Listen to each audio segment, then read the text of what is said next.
사과드립니다. 다시 한번 사과드리고 깊은 반성과 다시 한번 사과드리고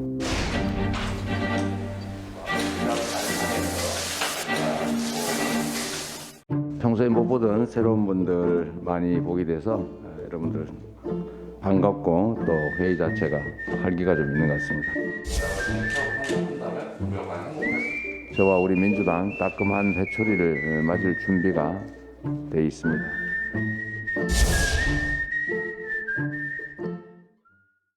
논산시장을 갔다가 95세씩이나 되는 어르신이 토란 팔아보겠다고 이렇게 애쓰시는 모습을 봤습니다. 또 저를 끌어안고 우시는 분도 계셨습니다. 없는 사람, 가난한 사람 좀 살 수 있게 해달라. 그런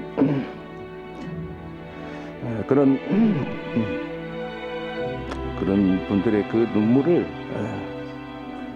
제가 정말로 가슴으로 받아 안고 살아가고 있는지 그런 생각이 들었습니다.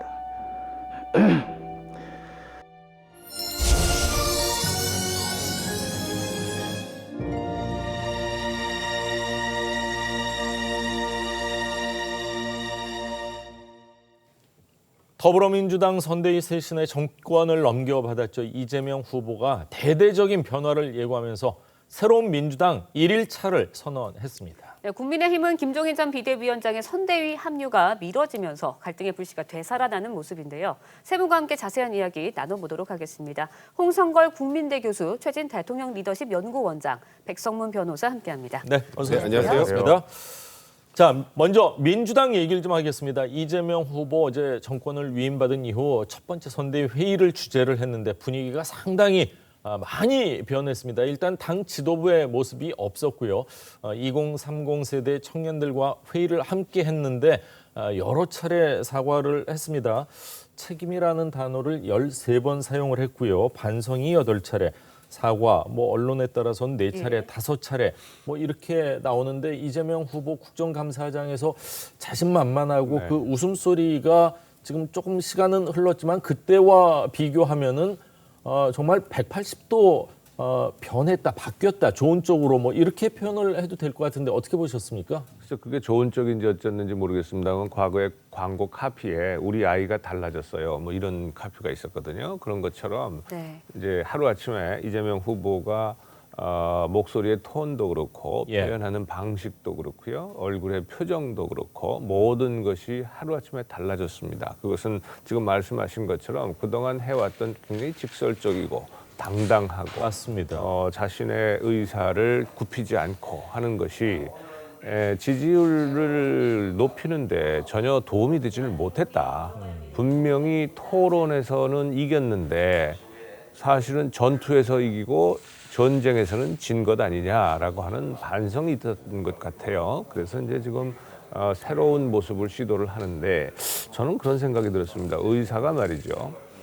좋은 의사는 진단을 먼저 철저하게 잘 해야 됩니다. 그렇죠. 문제가 어디 있는지, 뭐가 고장났는지. 그런데 지금 이재명 후보는 민주당에 문제가 있는데 나는 문제가 없고 사람들이 이재명 후보는 좋은데 민주당이 지금 문제가 있어서 이렇게 됐다라고 계속 강조하면서 지금 지금까지 당 조직이 문제다라고 얘기를 했어요. 그래서 선대위가 너무 크다, 비대하다. 선대위가 코끼리도 아니고 선대위가 날아갈 것도 아니고 몸집이 비대해서 그런 문제가 어떤 문제가 있었는지 사실은 거의 보도된 바가 많지 않습니다. 물론 몇 사람이 이런저런 얘기를 말을 잘 못하거나 실언을 해서 물의를 일으킨 적이 있었습니다만은 그러나 사실은 지금 이렇게 낮은 지지율의 기전은 근본은 어디에 있느냐? 대장동 의혹이거든요. 대장동의 모든 설계를 내가 한 겁니다. 라고 주장했던 이재명 후보가 나는 모릅니다. 이동규 측근 아닙니다. 이렇게 부정을 하면서 지금 많은 유권자들이 대장동 의혹에 이재명 후보가 관련이 돼 있다라고 믿게 되면서 이런 문제가 발생한 거예요. 여론조사상에서는 그렇게 나옵니다. 그러면 진단을 똑바로 하면 문제를 제대로 고쳐야죠. 아니 오른쪽 폐가 망가졌는데 왼쪽 폐를 지금 수술하겠다고 나서는 의사가 그게 좋은 의사가 되겠습니까? 그래서 저는 이번 이 모습을 보면서 그런 생각이 들었습니다. 그렇군요. 양이라기보다는 예. 오진이다. 이렇게. 예, 이재명 후보하면 사실 뭐 당당함, 추진력, 뭐 저돌성, 뭐 이런 이미지가 강했었는데 저희가 영상에서도 보여드렸지만 이제 눈물 짓는 모습, 사흘 동안 한 4번 정도 언론 보도에 따라서는 조금씩 다르지만 4번 정도의 눈물을 보였다. 그리고 감성적인 부분, 부부애, 그러니까 기존의 이재명 후보의 장점이자 단점일 수 있는 부분에서 감성적인 부분이 추가가 됐다, 뭐 이런 얘기가 나오는데 어떻게 보십니까? 이재명 후보가 과거에 아무리 힘들어도 눈물을 흘린 경우는 저는 본 기억이 없습니다. 예. 근데 최근에 선대위 회의에서 그리고 또 대전 국민묘지 가서 눈물을 흘리면서 한 그 감성적인 모습을 보여줬는데, 그래서 차가운 실용주의자인 이재명이 아주 따뜻한 애절한 그런 감성주의 네. 전략으로 바뀌었다라는 얘기가 나오는데, 저는요 사실 실제로 저는 많이 상황이 좀 어렵다고 봅니다. 최근들에서 지지율도 떨어지고 사면초가 특검이다, 대장동이다 이런저런 문제로 해서 아마 인생에 있어 특히 정치적으로 가장 힘든 시기라고 볼 겁니다. 그렇겠네요. 그렇기 때문에 저는 감성적인 전략뿐만 아니라 실제로 그런 문제가 나오고 있는 거고, 그리고 지금요 지금 같은 이런 뭐 대장동 게이트와 뭐 여러 가지 치열하게 맞붙을 때는 똑똑하고 강한 모습, 이게 국민들한테 사실 거부감을 줄 수가 있습니다. 그래서 저렇게 겸손, 그다음에 뭐 반성을 한다라는 사과한다라는 이런 좀 낮은 자세를 보여주는 것이 저는 국민들에게 필요하다고 봅니다. 그리고 실제로 윤석열 후보 여야 불문하고 이렇게 국민들이 힘들고 짜증나고 화날 때는 낮은 모습을 보여주는 게 필요하다. 다만 이제 진정성이 문제인데, 저는 최근 들어서 실제로 저는 이재명 후보가 많이 힘들어서 자의반 타의반 상당히 저렇게 감성적인 모습을 네. 보여주고 있다. 그리고 저거는 필요하고 또는 효과가 있을 거라고 저는 봅니다. 표율에 도움이 될 것이다. 이렇게 도움이 될 거라고 저는 봅니다. 그렇군요. 네, 예. 이재명 후보에게 선대위 쇄신의 전권을 위임한 송영길 대표, 어제 젊고 새로운 선대위를 강조하면서 국민의힘 선대위를 향해서 날을 세우기도 했습니다. 듣고 이야기 이어가겠습니다. 저도 63년생이니까 아직 50입니다. 사고 이재명 후보님도 50 저하고 비슷하게 아직 5학년 이 마지막 5학년을 불태우기 위해서 이번 선대 열심히 뛰겠습니다. 우리는 새롭게 선대위를 재구성하기 위해 젊고 새로운 세력으로 이렇게 나아가기 위해 어제 결단을 했습니다. 야당은 이미 한번 은퇴하셨던 분들이 어르신들이 3분이 모였습니다. 네, 송영길 대표 3긴 체제를 이야기하고 있는 국민의힘 선대위에 맞서서 젊은 선대위를 강조하고 나섰습니다. 선대위 인적 쇄신, 구체적인 구성안이 어떻게 될지 관심이 몰려지고 있는데 청년 선대위, 경제 선대위, 미래 선대위 이런 이야기들이 나오고 있어요. 그러니까 일단 큰 틀에서 보면 국민의힘과의 차별화. 그러니까 국민의힘은 지금 현재 소위 3김이라는 분들 평균 연령이 72세거든요.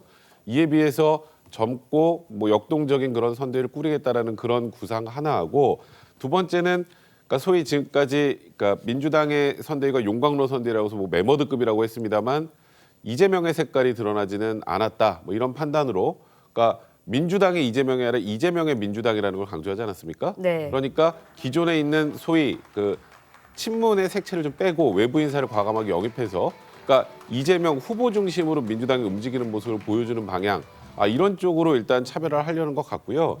아까 두 분께서 말씀하셨던 것처럼 이재명 후보가 원래 본인의 언변이나 그런 태도나 이런 것들을 180도로 지금 바꾼 상황이기 때문에 일단 태도의 변화, 그러니까 겸손함을 보여주는 것 하나하고, 또 그 뒤에는 선대위 구성을 국민의힘과 완전 다르게 하고 이재명 후보 중심으로, 지금 국민의힘 같은 경우는 어쨌건 선대위가 처음 시작되는 것부터 좀 진통이 있는 상황 아니겠습니까? 이재명 후보를 중심으로 일사불란하게 움직이는 모습 등을 좀 보여주는 방향으로 진행을 할 것 같고요. 그리고 이제 일반 시민들하고 접촉망도 늘려서 전국민 선대위 회의 같은 것들도 여러 차례 개최할 예정이라고 합니다. 그렇군요. 이런 가운데 닭 일각에서는 송 대표 이 선으로 좀 후퇴해야 되는 거 아니냐 이런 목소리도 있었는데, 이거에 대한 또 반대 목소리도 나오고 있습니다. 어떤 얘기가 나왔는지 직접 들어보시죠. 송영길 위원장이 대표 자리를 내놓으면 안 됩니다. 왜냐하면 그렇게 되면 당이 또 안 돌아가요. 2012년 모델이 바로 그런 거거든요. 지도부가 다 당시 안철수 단일화 후보 대상에서 물러나라서 물러났지 않습니까? 그 이후로 정통성 있는 당의 중심이 없고 그냥 선대위만 있으니까 문제가 좀 있었죠. 지금 자칫 당대표의 이선후퇴, 현 지도부의 이선후퇴 이런 식으로 가게 되면 아까 말씀드렸던 당의 조직력이나 이런 장점을 제대로 살리지 못하는 결과로 나타날 수도 있어요. 네, 어제 발표된 여론조사 봤을 때는 초접전 양상도 있었지만 사실 그 전에 나왔던 여론조사는 한 10%포인트 정도 차이가 났었기 때문에 당대표 이선으로 후퇴하라 이런저런 지지율이 낮다 보면 별 얘기가 다 나오지 않습니까? 어떻게 보십니까? 2012년 대선 반면 교사 삼아야 된다 이런 얘기 어떻게 들으셨는지요? 실제로 현장에서 2012년에 대선을 경험을 하면서 안철수 후보하고 단일화 과정 속에서 이제 그 경험을 했던 거니까 저 말이 사실일 수도 있겠죠. 또 그렇게 나타날 수도 있고요. 그런데 그때나 지금이나 마찬가지입니다만 사실은 진짜 원인, 우리가 이걸 가짜 혹은 이 영어로 하면 spurious relationship이라고 우리가 통계 분석에서 얘기를 해요. 원인, 인과관계를 분석을 하는데 잘못된 이 원인을 갖다가 원인으로 추정을 하는 거죠. 그런데 이번에도 저는 마찬가지인 것 같아요. 여기에 핵심은 후보의 지지율 저하가 원인입니다.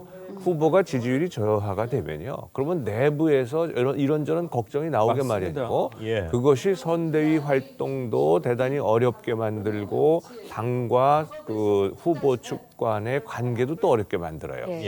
그래서 이 모든 것의 핵심은 다시 한번 강조드립니다. 근본 원인은 어디에 있느냐. 대장동 의혹에 대해서 지금까지 이재명 후보 자신이 스스로가 말을 계속 바꿔왔어요. 그것이 의혹을 더욱더 키워왔습니다. 속 시원하게 본인이 밝힐 건 밝히고 이렇게 넘어가야 되는데 그러지 않는 한 지금 말씀하신 이런 우상호 의원이나 혹은 다른 분들이 걱정하는 박용진 의원이 박용진 의원이나 이런 분들이 걱정하는 것처럼 당의 어떤 그런 구심점이 없어서 이것은 겉으로 나타나는 현상이지 근본 원인은 아니다. 통증은 있는데 그 통증의 원점은 아니다. 이렇게 보여집니다. 네, 지금에서 여론조사 결과도 한번 살펴보도록 하겠습니다. 어제 발표된 한국사회 여론연구소 조사 결과를 좀 보면 이재명 후보가 39.5%의 지지를 얻은 것으로 나타났고요. 윤석열 후보 40%의 지지를 얻은 것으로 나타났습니다. 오차 범위 내고요. 박빙이고 접전을 보이고 있는데 조사마다 차이가 있지만 지난주 같은 조사보다는 이 후보의 지지율이 7.1%포인트 정도 상승을 했는 것을 급상승입니다. 볼 수 있거든요. 아무래도 조건 없는 특검 그리고 또 이렇게 선대위의 전면 쇄신 이런 카드들이 영향을 미쳤다고 봐야 할까요? 배경이 뭐라고 보세요? 저는 그것도 있다고 봅니다만은 최근 일주일 동안의 상황을 종합해서 말씀드리면 이재명 쪽의 낮은 자세와 상대적으로 윤석열 쪽의 높은 자세의 대부 효과가 아닌가 합니다. 무슨 말씀이냐면 지금 이재명 후보 같은 경우 최근에 여론조사도 낮고 여러 가지 안팎으로 지금 어려운 처지이기 때문에 상당히 낮은 자세 민생 투어하고 있지 않습니까?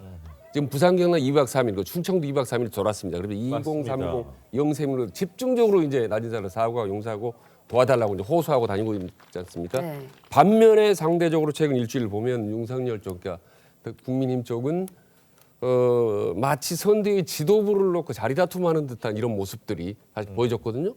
마치 바로 정상이 코앞에 있는 것처럼 상당히 국민들이 볼 때는 다소 좀 오만한 모습으로 비쳤을 수가 있습니다. 국민의힘이. 이런 점에서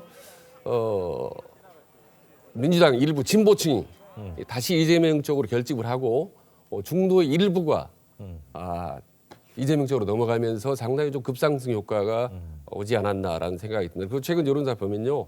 진보층 응답률이 부쩍 많아졌습니다. 그렇습니까? 예, 그렇습니다. 그래서 흩어졌던 대장동 게이트로 실망 흩어졌던 진보층들이 다시 결집하기 시작했다라는 이제 그런 해석이 가능한 거거든요. 지금 말씀하신 걸 들어보니까 진짜 이재명 후보 한 2주 동안의 모습과 윤석열 후보의 2주 동안의 모습, 대국민 접촉 면에서는 이재명 후보가 훨씬 앞서간다 이런 느낌도 드는 게 사실이네요. 자, 이재명 후보는요, 지난주에 대장동 특검과 재난지원금에 대해서 기존 입장을 선회해서 한 발 물러서고 민주당이 추진했었던, 민주당이 얘기했었던 것보다는 국민의힘 의사를 많이 받아들이는 듯한 그런 얘기를 했습니다. 직접 한번 들어보시죠. 지금 특검 논란이 자꾸 있는데 제 입장은 분명합니다. 이재명이든 윤석열이든 가릴 것 없이 검찰이 제대로 수사하지 않으면 당연히 특검을 통해서 진상을 규명하고 이건 조건을 붙인 게 아닙니다.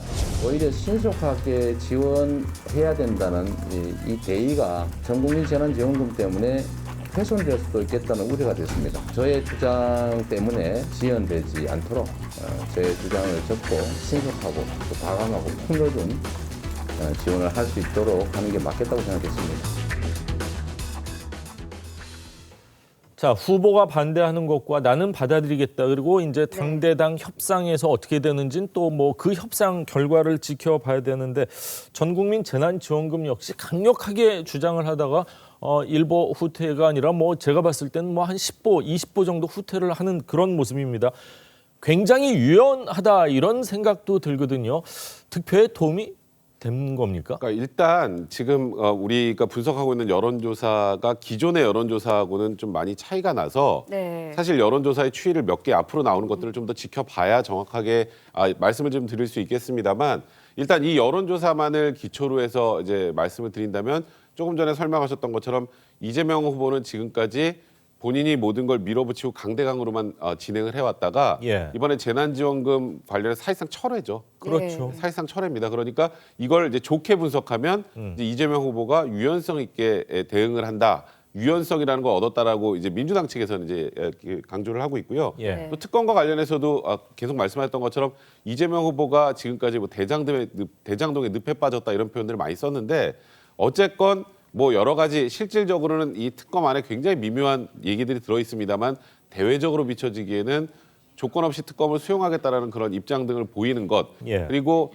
최근에 있었던 김혜경 씨 낙상 사고와 관련해서 네. 여러 루머가 돌았었는데 이 관련해서 김혜경 씨와 또 이재명 후보가 굉장히 다정한 모습을 여러 번 연출하지 않았습니까? 야구장도 같이 이 불화설에 예. 대한 일축 이런 것들이 반영이 된 것이 그러니까 이 여론조사 수치가 지금 맞다는 건 전제하에 그런 부분들이 반영이 됐다고 보는 것 같고요. 다만 민주당 입장에서는 또 이렇게 지지율이 접전으로 가게 되면 또 내부에서 좀 경솔한 행동이나 언행들이 나올 수 있기 때문에 예. 이걸 믿으면 안 된다라는 부분하고 그렇네요. 아직은 그래도 지고 있다 이런 얘기들을 민주당 내에서 좀 많이 하는 것 같습니다. 예. 네, 그런데 이번 여론조사에서 20대 지지율을 좀 살펴보면요. 큰 반등은 보이지 않았습니다. 이재명 후보가 예, 이재명 후보, 윤 후보와의 격차 9.3%포인트 보였습니다. 뭐 전에, 그러니까 같은 기간에서 12일과 13일의 조사에 비하면은 약간 줄긴 했어요. 하지만 오차 범위 밖에서 여전히 차이는 보이고 있거든요. 근데 이재명 후보가 이제 연일 청년층과의 소통을 계속해서 강조하고 보이고 있는데 이렇게 계속 답보 상태에 있는 거는 왜일까요? 기본적으로 그 2030 세대, 소위 청년 세대들이 가지고 있는 공정성, 불공정에 대한 이 목마름에 대해서 이재명 후보가 그동안에 몇 차례 지금 변신을 하고 있지만 또 뭐 태도나 발언도 바뀌고 있지만 거기에 대해서 정확한 답을 제시하지 못하기 때문에 그런 겁니다. 예. 역시 이것도 마찬가지인데요. 가장 핵심적인 것이 지금 아무리 열심히 해도 이 현 상황에서 탈피할 수 없다. 직업도 가질 수 없다. 제대로 된 직업을 가질 수 없고요. 또 집을 살 수 없다. 노력을 해도 저축을 해도. 예. 이런 것이 대장동과 연계가 돼서 엄청난 수익을 특정인들한테 몰아주는 설계를 이재명 후보가 자신의 입으로 이거는 내가 설계한 거다라고 발전을 했거든요. 네. 근데 그것이 청년들한테 굉장히 크게 지금 와 닿아 있는데 그럼에도 불공정하다. 불구하고 어제는 그 부분 내가 잘못이 없고 내가 잘한 것이다. 그 말한 것 자체가 잘못된 거고 반성한다. 그런 얘기까지 했거든요. 그럼에도 불구하고 죄송합니다. 그렇게 뭐 반성은 했죠. 예. 내가 반성하고 뭐 먼저 반성을 먼저 했어야 된다. 그래도 이것은 내 잘못이라고 인정한 적은 한 번도 없습니다. 예. 지금까지 잘못을 인정하는 것은 없고요. 그리고 조금 아까 재난지원금 문제에 대해서 철회라고 말씀을 하셨는데 예. 이재명 후보가 명확하게 밝혔어요. 철회가 아니라 연기입니다. 연기. 예. 예. 정권 잡으면 하겠다는 거예요. 원 계획은 올해 안에 네, 지급으로 기획이 원래는 나왔는데. 그랬는데 예. 이게 사실 이걸 띄우면 돈을 받게 되는 전 국민이 돈을 받게 되니까 국민들이 지지율이 높아질 줄 알았어요. 뭐 여태까지 그런 경우가 많이 있었고요. 그랬는데 보니까 안 높아지고 오히려 반대가 높은 겁니다. 예. 그러니까 지금 와서 이게 본인한테 이익이 안 되거든요. 그러니까 물러나는 모습을 보이고 여론에 따르는 모습을 보이면서 다만 철회가 아니라 연기다라고 하는 네. 걸 분명히 밝혔습니다. 그렇군요. 네. 그러면 뭐 내년 예산이나 내년 그렇습니다. 뭐 추경이나 이럴 때 포함될 가능성도 충분히 있다고 네, 보시는 그렇습니다. 겁니까? 네. 아, 그렇군요. 네, 민주당 선대위 이재명 후보 이야기 해봤고요. 이번에는 국민의힘 상황도 살펴보도록 하겠습니다. 총괄 선대위원장을 맡기로 했던 김종인 전 위원장 선대위 합류 연기 요청을 하면서 윤 후보와 김 전 위원장 간의 갈등의 불씨가 다시 살아나는 분위기입니다. 예. 관련 영상 보고 이야기 이어가겠습니다. 총괄 선대위원장은 김종인 전 비대위원장님이 맡으시고 상임 그 선대위원장은 김병준 전 비대위원장과 김한길 전 대표님께서 이 새시대 준비위원회를 구성해서 이준석 대표님하고 또 김병준 전 우리 국민의힘 비대위원장 이 두 분을 상임 선대위원장으로 모시는 안을 김종인 총괄 선대위원장님께서는 하루 이틀 좀 시간을 더 달라고 해서 아무 말로 할 말이 없어요. 고민하신 이유에 대해서만 조금 설명해 주시겠어요, 의장님? 김병준 위원장 선임한 것 때문에 고민하신 걸까요? 윤석열 후보 따로 만나실 계획이 있으신가요? 지금 선대위 관련해가지고 가장 걱정되는 부분이나 나는 그 내용을 모르기 때문에 할 얘기가 없어요.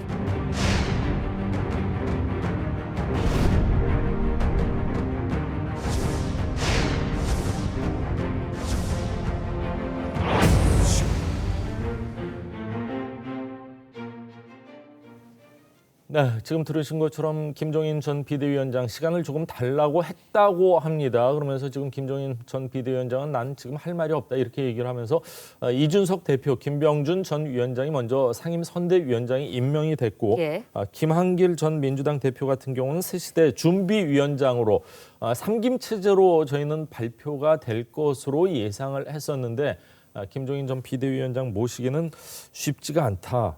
이렇게 삐걱대는 모습인데 이거 뭐 삐걱입니까? 아니면 큰 뭐 그 좌초되는 듯한 그런 분위기로 보십니까? 뭐 결과는 알 수 없죠. 지금 현재에서는. 근데 아까 KSOI의 그 여론조사에서 윤석열 후보가 급격하게 떨어지고 그래서 차이가 0.5%포인트밖에 나지 않는 가장 근본적인 이유가 양쪽에 다 있었는데 그중에 하나가 바로 이겁니다. 윤석열 후보가 언제 후보에 지금 결정이 됐습니까? 그리고 지금까지 얼마나 흘렀어요? 세상에 제가 정치 평론을 한 지가 20여 년이 다 돼가는데요. 대선을 여러 차례 봤거든요. 예. 선대위 출범하는데 이렇게 오래 걸린 거는 제가 본 적이 없습니다. 이렇게 시끄러운 적은 본 적이 없어요. 이것이 바로 윤석열 후보가 계속 지금 하향 추세를 보이고 있고 거기에 비해서 이재명 후보가 올라가는 것의 가장 근본 원인이기도 합니다. 자, 대선 선대위라고 하는 것은요. 후보가 결정되면 바로 그 다음 날로 쫙 발표가 되는 거예요. 사실상 미리 준비해 놓는 겁니다. 캠프 쪽에서 미리 다 준비해 놓은 거예요. 그런데 지금 후보는 어디 가고 후보를 그 대통령 만들겠다는 킹메이커가 주연이 돼가지고 지금 후보는 보이지도 않아요. 지금 이런 상태가 계속되면요. 그러면 당연히 중도 유권자들이 떠나죠. 지금 상황에서 여기에다가 지금 지지를 보이겠습니까? 그래서 저는 이 상황은 정권 교체를 염원하는 국민을 생각한다면 김종인 전 비대위원장이 저렇게 행동을 해서는 안 될 것 같다. 예. 후보를 앞세워야 할 텐데 김 위원장은 본인이 앞서고 싶어요. 누가 주연이고 누가 조연인지를 명확히 할 필요가 있다. 저는 그렇게 생각합니다. 이것이 윤석열 후보의 사실상 리더십을 제대로 평가하는 계기가 될 겁니다. 네. 일단 김종인 전 위원장을 만난 인사들은 김 전 위원장이 선대위의 확장성 등을 고민하고 있다라고 전했습니다. 들어보시죠. 앞으로 이제 그 선거까지 이르는 과정에 대해서 당신이 예상하는 이런 걱정을 좀 하시면서 조금 시간을 가지고 생각해 보겠다. 확장을 해야 되는 문제도 있고 그런 문제에 대한 여러 가지 이제 고민을 저한테 말씀하시더라고요. 총괄 선대위원장 후보는 지금 조금 미뤄진 부분에 대해서 전혀 안 그러셨어요.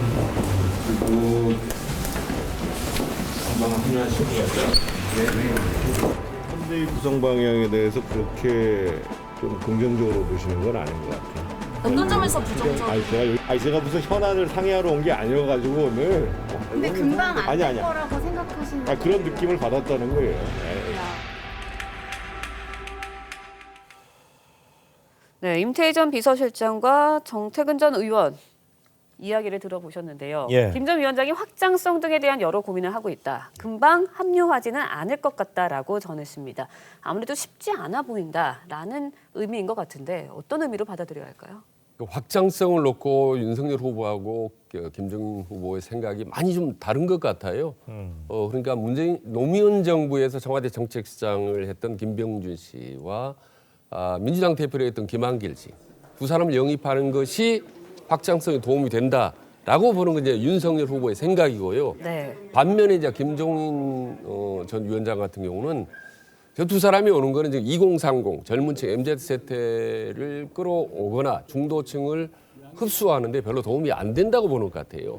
그런 기본적으로 전략적인 차이가 있고 이 과정에서 상당히 개인적인 사적인 감정이 이제 좀 같이 더해진 거죠. 말하자면 두 사람을 임명하는 과정에서 그래도 그동안에 쭉 커뮤니케이션 해왔던 소통을 해왔던 김종인 전 위원장에게 한마디 상의도 없이 일방적으로 몰아붙일 수 있느냐라는 부분 이제 개인적인 섭섭함과 전략적인 차이 두 가지가 접목이 돼서 지금 두 사람 간의 어떤 갈등이 단순히 갈등 차원을 따라서 상당히 좀 언론에 나타나는 것 이상으로 좀 심각한 관계입니다. 여차하면 선대위에 참여하지 않을 수 있을 것 같은 그런 기류가 상당히 좀 감지가 됐습니다. 그렇군요. 김종인 전 비대위원장 같은 경우는 그렇다고 지금 뭐 민주당으로 가는 거는 말도 안 될 것 같고 안철수 전 대표를 돕는다는 것도 쉽지만은 않을 것 같은데 네. 김종인 전 비대위원장이 만약 합류를 안 하게 된다면은 계속해서 장외에서 윤석열 후보에 대한 뭐 비토성 발언이 나오지 않을까 하는 예상도 들거든요. 어떻게든 윤석열 캠프 입장에서는 안고 가야 되지 않을까 하는 생각인데 합류 불가능성 있다고 보십니까? 그러니까 지금 뭐 일단 저도 여기저기 이제 좀 이렇게 전원을 통해서 많이 들었는데 합류는 하실 것 같아요, 결국은. 좀 시간이 더 필요한 건가요? 합류는 하실 것 같은데 얼마 전에 윤석열 후보가 김병준 전 비대위원장과 함께 김종인 비대위원장을 만나러 가지 않았습니까? 맞습니다. 그 만나고 난 이후에 아까 윤석열 후보 얘기했던 것처럼 김종인 비대위원장 포함해서 소위 이 3김이 전부 합류해서 간다는 취지로 발표를 했다라는 건 그때 얘기할 때 사실 윤석열 후보가 김종인 비대위원장이 반대하는데 그냥 나와서 일방적으로 발표는 안 했을 거란 말이죠. 예. 그럼 그 안에 있었던 말 말고 뭔가 다른 이유가 또 하나 더 발생을 한 게 아닌가 그냥 일단 이렇게 많이 추정을 하고 있는데 근데 이제 걱정인 것은 아까 홍 교수님도 말씀하셨던 것처럼 지금 이러면 포커스는 자꾸 김종인 비대위원장한테 가요. 그렇네요. 윤석열 후보한테 가는 게 아니라 이거 언제 오지? 합류는 하나? 계속 이 생각만 하게 되면 후보가 잘 보이지 않는 문제가 있습니다. 그래서 김종인 전 비대위원장께서도 합류를 하실 거라면 이제 결심을 하실 거라면 최대한 빠른 시일 내에 해야지 이게 차차 밀어나다가 뭐 한 달 이렇게 지나가 버리면 그게 뭐 나오는 부담 모두 윤석열 후보가 져야 되는 상황이 되기 때문에 사실 들어온다 들어오지 않는다를 명확하게 최소한 이번 주 안에는 결정을 해 주셔야 앞으로 선대위가 굴러가지 바깥에서 계속 안에 있는 사람과 들어올 거다의 밀당만 계속하고 있으면 그러면 정말 이 대선에서 후보가 보이지 않는 문제가 있기 때문에 그 부분에 대해서는 한번 고려를 해보셔야 될 것 같습니다. 최지진 원장님이 정말 오랜만에 발언권을 달라고 지금 그러셨어요. 말씀하시죠. 예. 저도 이 김종인 위원장이 합류할 가능성이 높다고 보는데 어제 오후까지 구체적으로 나온 팩트는 그쪽 흘러나온 얘기는 합류 안 할 가능성도 상당히 높다. 백지에서 다시 그림을 그릴 수 있다라는 일단 얘기는 나오고 있습니다. 말로는. 알겠습니다. 지켜봐야 할 것 같고 일단 이런 가운데 김태호 의원과 나경원 전 의원이 대선 승리를 위해서 선대위에서 자리를 맡지 않겠다라고 밝혔습니다. 나 전 의원은 최근 윤석열 후보와 만난 자리에서 공동 선대위원장직을 제안받은 것으로 알려졌었는데요. 당시 나 전 의원의 말 이어가서 듣겠습니다. 뭐 어떤 이름이나 명칭이 중요한 것이 아니라 우리가 이제 정말 대선을 위해서, 대선 승리를 위해서, 그래서 정말 더 좋은 대한민국을 만들어가는 데 있어서는 어떤 역할이든 마다하지 않고 모두들 힘을 합쳐야 되는 때다 이렇게 생각을 하고 저도 그런 마음가짐입니다. 네. 혹시 약간 오늘 사전에 뵙겠다 약속을 하고 오신 건가요? 저 후보께서 요청을 하셔서 오늘 만남을 하게 되었습니다. 네, 나경원 전 의원의 이야기 들어보셨는데 자신의 자리가 외연 확대를 위한 인사 영입에 사용되길 바란다라고 했고요. 예. 윤석열 후보 비서실장으로 거론되고 있는 김태호 의원 역시 백의종군하겠다라고 밝혔습니다. 두 전 의원의 말, 결단 어떻게 평가하시나요? 뭐 대선 가도에 얼마나 이분들의 의견이 또 결단이 영향을 미칠까라고 하는 것은 뭐 그렇게 크다고 보지는 않습니다. 그런데 이런 말이 있잖아요. 보수는 욕심 때문에 망한다. 예. 자리 욕심에 정치인들은 굉장히 자리 욕심이 커요. 그런 의미에서 보면 3선 이상의 중진들이 무슨 선대위에서 꼭 내가 어느 자리에 있어야 된다, 가야 된다 이렇게 주장하지 않는 것. 이것 자체는 살신성인 뭐 그렇게까지 표현하면 좀 너무 과할지 모르겠습니다만은 그러나 자리 욕심을 보이지 않는다. 네. 그래서 누구든 뭐 그 중도 확장에 도움이 되는 분들한테 앞을 맡기고 우리는 보이지 않는 가운데 헌신하겠다라고 하는 의도로 뭐 해석해야죠. 그렇군요. 저런 분들이 이제 많아지면 많아질수록 사실 후보가 이제 더 돋보이게 되는 게 아닌가 하는 생각이 드는데 아마 국민의힘을 지지하시는 분들을 두 분에게 아마 큰 박수를 보내지 않을까 이런 생각도 듭니다. 윤석열 후보는요. 다음 달 6일 선대위 발족을 목표로 인선 작업을 속도를 내고 있는데요. 윤희숙 의원 뭐 영입도 거론이 되고 있습니다. 윤 전 의원 의정 활동 당시 목소리 오랜만에 한번 들어보시죠. 별명이 이재명 지사 저격수라고 되어 있네요. 뭐 전 동의하지 않지만 예. 이 상황에서 모든 사람에게 똑같이 돈을 나눠주겠다? 이거는 무슨 전혀 시대를 읽지 못하는 파퓰리즘이죠. 그러니까 좀 바보스러운 파퓰리즘이죠, 사실은. 철저한 조사 끝에 어떤 혐의도 발견하지 못하면 낄낄거리며 거짓 음해를 작당한 여당 의원들 모두 의원직 사퇴하십시오. 특히 이재명 캠프의 선거대책위원장인 우원식 의원, 수행실장 김남국 의원, 이재명 캠프 남영희 대변인이 음해에 가장 앞장선 것은 무엇 때문입니까? 이 꼭대기가 누굽니까? 캠프 우두머리 이재명 후보입니다. 제가 무혐의로 판결 나면 이재명 후보 당신도 사퇴하고 정치를 떠나십시오. 자, 윤희숙 전 의원, 이제 전 의원이 진짜 돼버렸습니다. 처음에는 저거 가지고 국회의원을 사퇴해 그랬었는데 실질적으로 모든 걸 뭐 몸을 던졌다 이런 표현을 써도 될 것 같고요. 그리고 범죄 심리 분석 전문가시죠. 이수정 교수 얘기도 나오고 있고요. 조국 흑서 공동 저자 권경애 변호사와 김경률 회계사 등 뭐 영입 대상으로 하고 있는데 민주당 입장에서는 이 한 분 한 분들이 사실 좀 아플 수도 있는 분들 아닌가 하는 생각인데 어떻게 보시는지요? 그러니까 당 안팎에서 새로운 사람들을 영입하려고 하는 노력, 의지, 결실은 현재까지 보면 국민의힘이 민주당보다 훨씬 나은 것 같다라는 생각이 듭니다. 원래 사실은 영입을 하는 거는 집권 여당이 더 유리한 거 그렇습니다. 아닌가요? 과거에는 항상 그래 왔습니다. 예. 근데 지금 그걸 못하고 메머드 선대위에 지금 틀에 gat혀 있다라는 비판을 받고 최근에 이제 그걸 바꿔 가고 있거든요. 근데 앞으로 아마 여야 간에 외부 인사 영입하는 경쟁이 치열하게 벌어질 거라고 봅니다.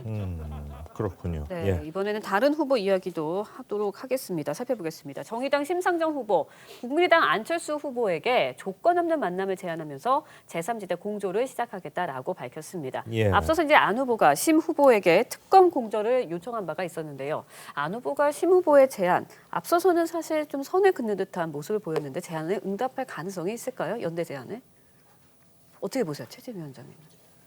예, 저는 이제 일종의 스포트라이트 효과를 기대하지 않나 싶습니다. 왜냐하면 지금 아시다시피 모든 그 대선 정국의 초점이 뭐 윤석열, 이재명 뭐 두 사람이 맞춰 있지 않습니까? 그리고 두 나머지 후보들이 뭐 5%를 넣지 못하고 있습니다. 그래서 어떤 형태로든지 새 후보가 말하자면 이제 심상정, 안철수, 우리 김동연 이런 분들이 모여서 뭔가를 새롭게 모색하는 모습 자체가 세 사람에게는 플러스 효과가 더 많다라는 거고 그 무엇보다도 이제 특검을 주장하는 데 대해서 지금 의견이 일치하고 있지 않습니까?